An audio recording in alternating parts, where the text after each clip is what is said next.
સાબર dairy દૂધ તેમજ દૂધની બનાવટ સહિત પશુપાલકોના સ્વાસ્થ્ય માટે આથી સહકાર રથ શરૂ સમગ્ર ભારત વર્ષ આ વખતે આંતરરાષ્ટ્રીય સહકાર વર્ષ ઉજવી રહ્યું છે ત્યારે સાબરકાંઠા તેમજ અરવલ્લી જિલ્લાની જીવાદોરી સમાન સાબર ડેરીથી સમગ્ર ગુજરાત કક્ષાએ એક નવી પ્રયાસ હાથ ધરવામાં આવ્યો છે।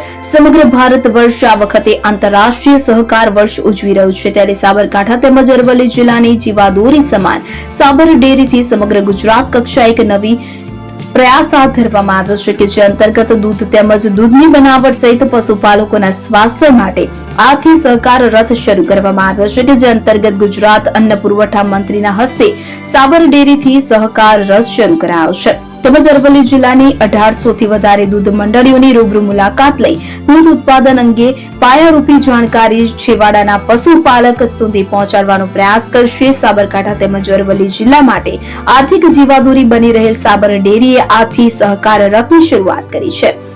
સહકાર રથ અંતર્ગત સાબર ડેરી સાથે જોડાયેલી 1800 થી વધારે દૂધ મંડળીઓ સુધી સહકાર રથ પહોંચશે કે જે સવાર સાંજ દૂધ તેમજ દૂધ ઉત્પાદનને લગતી પાયારૂપ જાણકારી આપશે। સાથોસાથ સાબરકાંઠા જિલ્લા સહિત અરવલ્લી જિલ્લામાં સાબર ડેરીની સ્થાપનાથી લઈ આ દિન સુધી થયેલા વિકાસની જાણકારી આપશે તેમજ પશુપાલકો દીઠ હાલના સમયે પ્રતિ પશુ દીઠ 4 દૂધ ઉત્પાદન પ્રાપ્ત થઈ રહ્યું છે કે જે આગામી સમયમાં વૈજ્ઞાનિક ટેકનોલોજી તેમજ વૈજ્ઞાનિક પદ્ધતિના અનુસરણથી પશુ દીઠ 15 લીટર જેટલું દૂધ ઉત્પાદન થાય તે દિશામાં પ્રયાસ હાથ ધરાયો છે। હાલમાં સાબરકાંઠા તેમજ અરવલ્લી જિલ્લાની મોટા ભાગની દૂધ મંડળીઓ દિન પ્રતિદિન દૂધ ઉત્પાદન જે ઘટી રહ્યું છે ત્યારે તેને વધારવા માટેનો આવો ગુજરાતભરમાં સૌ પ્રથમ વખત સાબર ડેરી દ્વારા પ્રયાસ કરાયો છે। આગામી સમયમાં પશુપાલકો માટે ફાયદેમંદ સાબિત થશે તે નક્કી છે। ત્યારે આ તબક્કે અન્ન પુરવઠા મંત્રી ભીખુસિંહ પરમારે જણાવ્યું હતું કે ભારત સરકાર દ્વારા